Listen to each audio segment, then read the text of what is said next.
Hi. கடவுளுடைய கிருபையை பற்றி நம்ம பைபிளில் இருக்கிற ஒவ்வொரு புஸ்தகத்திலிருந்து ஒவ்வொரு குறிப்பிட்ட வசனத்தை எடுத்து பார்த்துட்டு வந்துட்டுருக்கோம். கடவுள் எப்படிப்பட்ட கிருபை உள்ளவர் அப்படிங்கிற காரியங்கள்லாம். ஏன் இது முக்கியம் அப்படின்னா, கடவுள் எந்த அளவுக்கு கிருபை உள்ளவர் அப்படிங்கிறத பார்க்கும்போது நம்முடைய வாழ்க்கையில் நம்ம அடுத்த ஸ்டெப் வைக்கிறதுக்கு, முன்னேறி போகிறதுக்கு அது நம்மளுக்கு ஒரு உற்சாகத்தை கொடுக்கும். ஒரு அடுத்து நம்மளுக்கு ஹெல்ப் பண்ணும். நம்ம வாழ்க்கையில் நம்ம முன்னேறதுக்கு நம்ம என்ன நம்புகிறோம் அப்படிங்கிறது முக்கியம். அதில் குறிப்பாக கடவுளை நம்புறது முக்கியம். அதுவும் எப்படிப்பட்ட கடவுள் அப்படிங்கிறத தெரிஞ்சுக்கிட்டால் மட்டும்தான் அது நம்ம வாழ்க்கையை சரியான பாதை கொண்டு போகும். அதனால தான் இந்த கடவுள் கிருபை உள்ளவர், அவர் நல்லவர், நன்மை செய்கிறார் அப்படிங்கிற காரியங்கள்லாம் நான் பைபிளிலிருந்து ஒவ்வொரு புஸ்தகத்திலிருந்தும் ஒரு சில வசனங்களை மட்டும் பார்த்துட்ருக்கோம். ஆதியாகமத்தில் ஆரம்பித்தோம். இன்றைக்கி ஓனா பார்த்து நாகும் அப்படிங்கிற சின்ன தீர்க்கதரிசன புஸ்தகத்திலேருந்து கடவுள் எவ்வளோ ஒரு கிருபை உள்ளவர் அப்படிங்கிறத ஒரு வசனத்தின் மூலமாக ஷார்ட்டாக சொல்கிறேன்.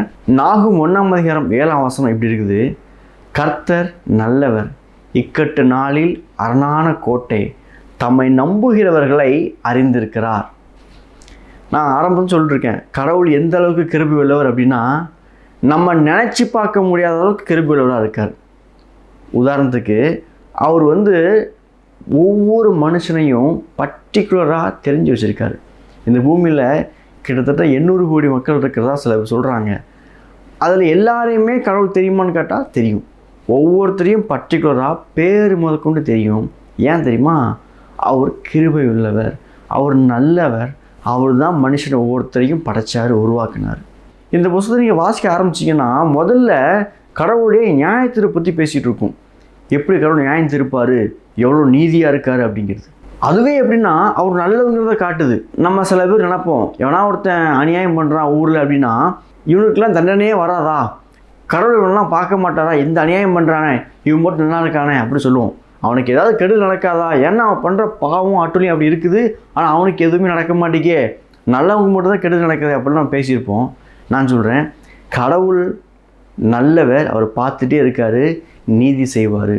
அநியாயம் செஞ்சுட்டே இருக்க முடியாது. ஒரு நாள் அவன் கடவுளுக்கு பதில் சொல்லி ஆகணும். ஏன்னா அவர் நல்லவர் அப்படிங்கிற அந்த ஆஸ்பெக்டில் அவர் மக்களுக்கெல்லாம் லகுவாக இறக்கம் பண்ணுறதுங்கிறதுலாம் உண்மைதான். அதை காட்டிலும் அநியாயம் செய்கிறவனுக்கு அவர் நீதியை சரி கட்டுவார். நியாயம் கேட்பார்.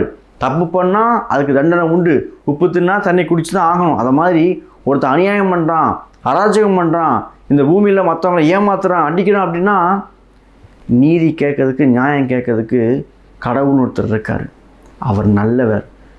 உங்களுக்கு யாராவது அந்த மாதிரி பண்ணியிருந்தாங்கன்னா நீங்கள் அவங்களுக்கு எதுவும் பண்ண வேண்டிய அவசியம் கிடையாது. உங்களுக்காக நின்று நியாயத்தை வாங்கி கொடுக்கறதுக்கு ஒரு கடவுள் இருக்காருங்கிறத நான் தெரியப்படுத்த விரும்புகிறேன். அந்த கடவுள் நம்பி பாருங்கள். பைபிளில் வசனம் இருக்குது, the battle is not for you but for God's. இந்த யுத்தம், இந்த பூமியில் வாழ்கிற வாழ்க்கையில் நடக்கக்கூடிய பிரச்சனைகள் எல்லாமே உன்னுடையது கிடையாது, என்னுடையது அப்படின்னு கடவுள் சொல்கிறார். நம்ம இன்னைக்கு சந்திக்கிற பிரச்சனைகள், நம்ம வாழ்க்கை வரக்கூடிய ப்ராப்ளம், அதெல்லாம் எனக்கு வருதுன்னு பார்க்கக்கூடாது. நான் கடவுள் நம்புறதுனால இந்த பிரச்சனை, இந்த யுத்தம், இந்த போராட்டம் எல்லாம் கடவுளுக்கு வருது, கடவுள் பார்த்துக்கிறாரு. அப்படி நீங்கள் அப்ரோச் பண்ணிங்கன்னா வாழ்க்கையே நல்லாயிருக்கும். ஈஸியாக சுமூகமாக வாழ முடியும். இது ஓவராக இருக்குதே, என் வாழ்க்கை தானே, எப்படின்னா கடவுளுக்குன்னு சொல்ல முடியும்? உங்கள் வாழ்க்கை தான் அப்படின்னு சொன்னீங்க அப்படின்னா கடைசி வரைக்கும் உங்கள் வாழ்க்கை நீங்களே வந்துருக்க வேண்டியதான். நம்மளால் அடுத்த ஸ்டெப்புக்கு முன்னேறி ஃப்ரீயாக வாழ முடியாது. அப்படியே கஷ்டப்பட்டு வாழுவோம், வேலை பார்ப்போம், சம்பாதிப்போம், அப்படியே ஒரு டாக்ஸிக்காக ஏதோ வாழ்ந்தோம், இருக்கிறோம், சம்பாதிக்கிறோம், அப்படியே போவோம். ஆனால் ஹாப்பியாக லைஃப்பை என்ஜாய் பண்ணி சந்தோஷமாக நம்ம நினச்ச மாதிரி கடவுள் உண்மையிலே ஒரு சந்தோஷமான வாழ்க்கை வச்சுருக்கார் இல்லையா? அப்படி வாழணும் அப்படின்னா இந்த வாழ்க்கை என்னுடைய வாழ்க்கையில் கடவுளுடைய வாழ்க்கைன்னு மனசு நம்ம மாறணும், நினைக்கணும். அப்படி நினைக்கும் போது அந்த வாழ்க்கையுடைய பிரச்சனைகளுமே என்னுடைய கிடையாது, அவருடையது அப்படின்னு நம்ம நினைக்க ஆரம்பிச்சிடும். இதுதான் வாழ்க்கையில் முன்னேற்றி போகிறதுக்கு ஒரு சின்ன சூத்திரம். சரி, இந்த வசனத்துக்கு வரலாம். இந்த நாகும் 1ஆம் அதிகாரம் 7ஆம் வசனத்தில் கர்த்தர் நல்லவர், இக்கட்டு நாளில் அரணான கோட்டை, தம்மை நம்புகிறவர்களை அறிந்திருக்காருன்னு இருக்கு இல்லையா? இதில் எங்கே கிருபைன்னா தம்மை நம்புகிறவர்களை அறிந்திருக்காருன்னு சொல்லியிருக்குது. இந்த இடத்துல பொதுவாக இந்த புஸ்தகம் நினிவே பற்றி கொடுக்க சொல்லப்பட்டிருக்குது. நினிவே மக்கள்லாம் பாவம் பண்ணுறாங்க, அட்டுழியம் பண்ணுறாங்க, அவங்களுக்கு நியாயத்திற்கு வருது அப்படின்னு இருக்குது. இஸ்ரேல் மக்களுக்கு உங்களுக்கு தெரியும், அது கடவுள் தேவனுடைய ஜனம், அவங்க கர்த்தர் நியாயம் செய்வார், கிருபை செய்வார் இருக்குது. ஆனால் பர்டிகுலர் இந்த வசனத்தில் இஸ்ரவேல் ஜனத்துக்கு நியாயம் செய்வாருன்னு சொல்லலை, தம்மை நம்புகிறவர்களை அறிந்திருக்கிறார். இது ஜென்ரலாக இருக்குது. இந்த வசனத்தில் நானும் இருக்கிறேன், நீங்களும் இருக்கீங்க. கடவுளுடைய வார்த்தை சொல்லுது, வேதம் சொல்லுது, கடவுளை நம்புகிறவர்களை கடவுள் அறிந்திருக்கிறார். இதில் இஸ்ரவேலாக இருக்கலாம், புறஜாதியாக இருக்கலாம், ரோமனாக இருக்கலாம், கிரேக்கனாக இருக்கலாம், இந்தியனாக இருக்கலாம், அமெரிக்கனாக இருக்கலாம், யாராக இருந்தாலும் சரி, கடவுளை நம்புறீங்களா? உங்களை தேவன் பர்டிகுலராக நீங்கள் யார், என்ன செஞ்சுக்கிட்டீங்க அப்படிங்கிறத அறிந்திருக்கிறார். ஏன் அப்படி அறிந்திருக்காருன்னா, அவர் கிருபை உள்ளவர், மனுஷனை நேசிக்கிற நல்ல கடவுள். அந்த கடவுள் நம்முடைய வாழ்க்கையில், நாம் தனிப்பட்ட உறவில், நம்முடைய வாழ்க்கையில், நம்ம வாழ்க்கையில் இன்ட்ரெஸ்டடாக இருக்கார். கிருபையுள்ள கடவுள்.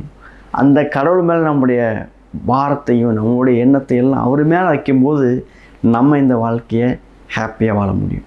இந்த கடவுள் இப்படிப்பட்ட நம்முடைய வாழ்க்கையும் நம்மளையும் பர்டிகுலராக தனிப்பட்ட விதத்தில் பர்சனலாக அறிந்திருக்கிற இந்த கடவுள் தான் பூமியில் இயேசு கிறிஸ்துவா பிறந்து வாழ்ந்து வந்தார். நான் சொன்ன முதல்ல கடவுள் நியாயம் செய்வார் அப்படின்னு, அதுக்கப்புறம் தம்மை நம்புகிறவர்களை அறிந்திருக்கிறார், அவர்களுக்கு கிருபையை காட்டுறாரு அப்படின்னு சொன்னேன். இந்த நியாயம் செய்கிற இந்த சத்தியமுள்ள கடவுளும் இந்த கிருபை செய்கிற கிருபையுள்ள கடவுளும் ஒன்றாக இருக்காங்க.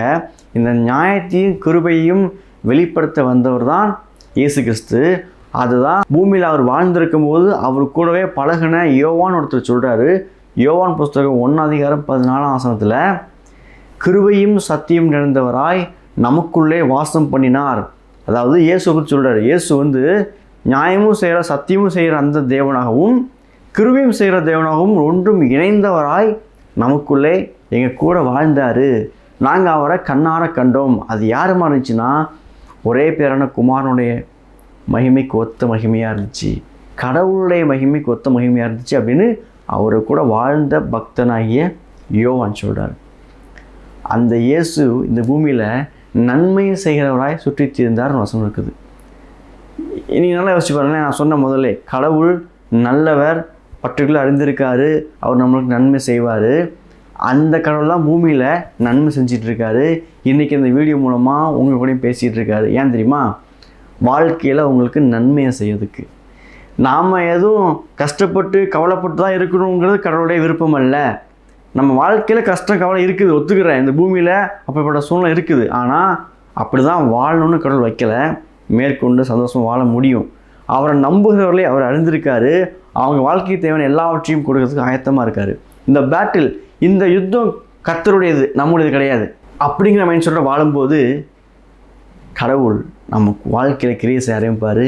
நம்ம வாழ்க்கையை அவர் சீர்படுத்துவார். ஒவ்வொருத்தரையும் தனித்தனியாக பர்டிகுலராக அறிஞ்சு வச்சுருக்காரு. ஆண்டவராக இயேசுவை நம்புங்க. அவர் தான் இந்த உலகத்தையும் படைத்த கடவுள். அந்த கடவுள் இன்றைக்கு உங்களோட பேசிக்கிட்டு இருக்காரு. அவர் நீங்கள் நம்புறீங்கன்னா, இன்றைக்கி நீங்கள் கோத்ரூ பண்ணுற, இந்த நிமிஷத்தில் கோத்ரூ பண்ணுற அந்த பெயின், அந்த டிப்ரெஷன், அந்த சஃபரிங்கையும் அவர் அறிந்திருக்காரு. ஏற்ற விதத்தில் சரியான நேரத்தில் நன்மை செய்வார்.